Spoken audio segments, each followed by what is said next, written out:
Chapter 3. Learn to see the truth behind the illusions.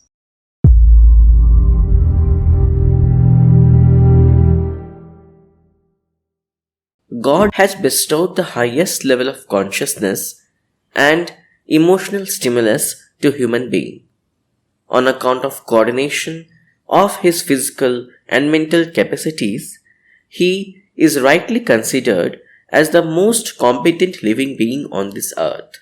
He has earned this qualification by virtue of achievements by his physical body. However, if one takes into account his invisible animate existence, it would appear that he has an unusual control not only on matter but also on the extrasensory constituents of the universe present in the invisible field around us.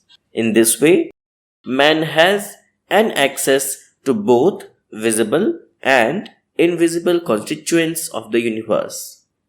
And because of this qualification, the human existence is considered superior to an angelic entity. Thus, man has been rightly regarded as an angel who has lost his way. Deep within the astral body of a human being lie omnipotent spiritual power of the soul, which he is unable to utilize because of his entanglements in the visible materialistic objects of the world. As a consequence, he continues to suffer from miseries throughout his life and wanders about in bewilderness. The roots of all confusion lie when he forgets his own real self and mistakenly identifies himself as merely a physical body. In this confusion, he treats the vehicle, the body, as the driver, the soul. A mirror reflects only the body frame of a person and not his entire personality. The body too, though significant in human existence, does not represent the human entity in entirety. For this reason, though desires and requirements of body are to be fulfilled to a certain extent, it is not desirable to waste one's total resources on such fulfillment. The relationship between the vehicle and the driver is to be properly understood. Atom is an infinitesimally invisible particle of matter, which is apparently an insignificant constituent of nature. Nevertheless, the nuclear energy inherent in an atom is enormous. A human being is repository of billions of atoms, microbes, chemicals, and electrical currents. An average human body of 1.65 meters height and 60 kilogram weight consists of perhaps as many shells as the total number of orbits of the stars, planets, and satellites in the solar system.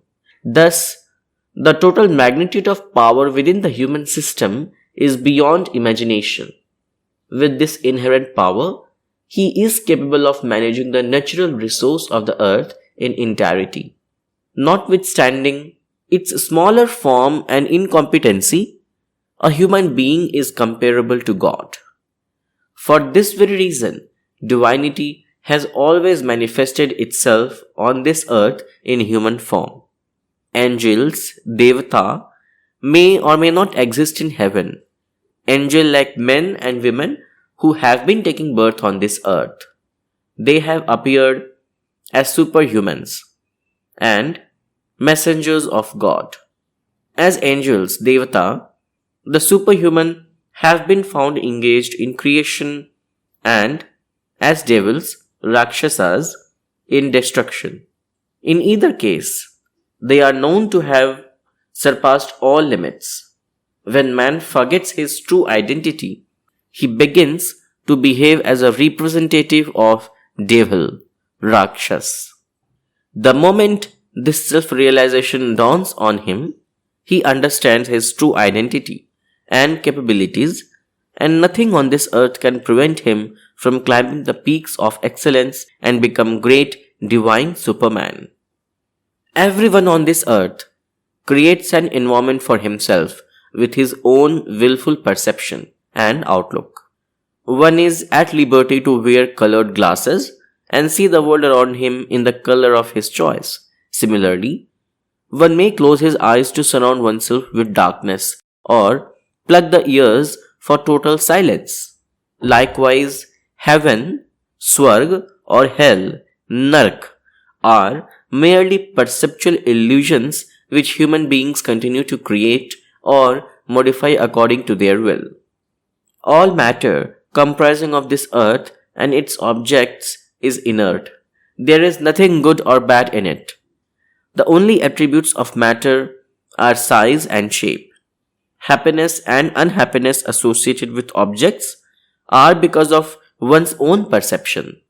Thus, matter cannot generate piety or sin. Only utilization or misutilization of matter gives one the sense of committing a virtuous or a sinful act. A railway engine, however powerful it may be, cannot reach its destination on its own. Driven by itself, it may at the most meet with an accident, but to reach its destination, it requires the human guidance. It is, therefore, evident that the inert matter and the objects of this earth do not in the least affect the environment.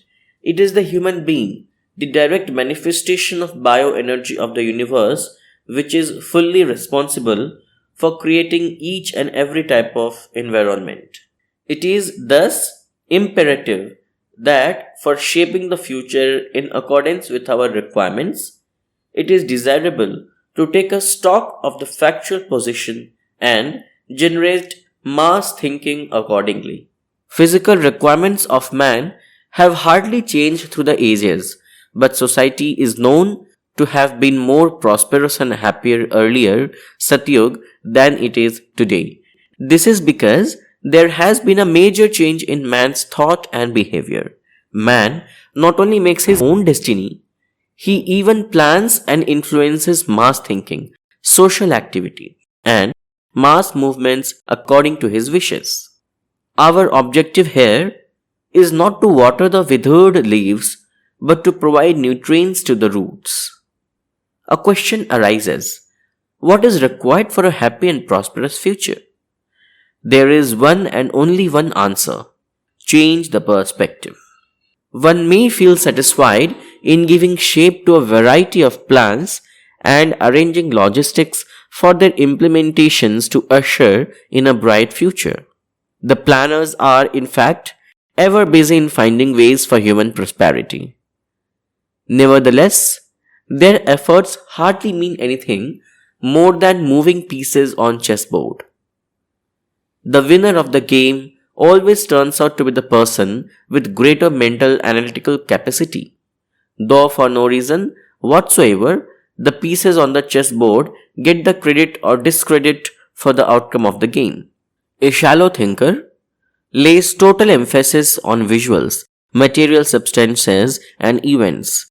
Only a few blessed with the invisible attributes like philosophical thinking, analytical bent of mind, enthusiasm and courage are able to appreciate the dexterity of the master puppeteer working behind the screen. Only he has the real solution to all problems. It is futile to attempt to maneuver the captive puppets. Nevertheless, children become fascinated by moving toys. They are hardly aware of the mechanism within responsible for the movements. Problems of today, solutions for tomorrow by PtShriramSharmaAcharya. If you found this video helpful, then please like, comment and share it, and subscribe to our YouTube channel RishiChintan. Please press the bell icon so that you will receive notifications of our upcoming videos. Thank you.